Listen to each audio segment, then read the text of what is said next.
महादेव मुंडेंच्या क्रूर हत्येच्या 2 वर्षांनंतरही आरोपी पकडले जात नाही, ही सरकारसाठी शर्मेची गोष्ट। एसआयटी नियुक्त करून 8 दिवसांच्या आत आरोपींना अटक करा, जरांगेंची संतप्त मागणी। दौंडजवळच्या चौफुला कला केंद्रात डान्स सुरू असताना गोळीबार, आमदाराच्या भावानं गोळीबार केल्याची माहिती। नृत्य करणारी तरुणी जखमी, बाळासाहेब मांडेकर यांच्यासह 3 गुन्हा दाखल।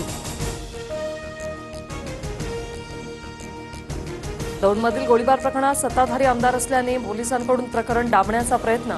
रोहित पवार यांचा आरोप, दबावाला बळी न पडता कारवाई करण्याची मागणी। इम्तियाज जलील आणि माझी लढाई होणार, लढाईची तारीख वेळ जलील यांनी ठरवावी। लढाईत तिसरा येणार नाही याची दक्षता पोलीस घेतील। 500 रुपयांच्या स्टॅम्प पेपरवर गायकवाडांचा करारनामा। सांगलीत अल्पवयीन मुलीच्या आत्महत्येप्रकरणी राजकीय हस्तक्षेप असल्याचा संशय। पडळकर बंधूंच्या कॉलची पोलिसांनी तपासणी करावी। शिंदेंच्या शिवसेनेची मुख्यमंत्र्यांकडे मागणी।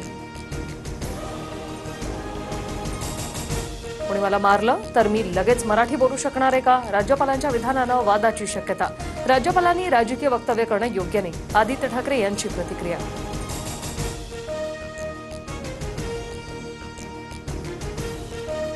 राज्यपालांनीही मराठीत बोललं पाहिजे। वर्षानुवर्ष महाराष्ट्रात राहणाऱ्या परप्रांतीयांनी मराठी शिकलीच पाहिजे, मनसे नेते बाळा नांदगावकर यांचं वक्तव्य। रायगड जिल्ह्याला 24 आणि 25 जुलै रोजी रेड अलर्ट जारी। रत्नागिरी, सिंधुदुर्गात अतिमुसळधार पावसाचा अंदाज।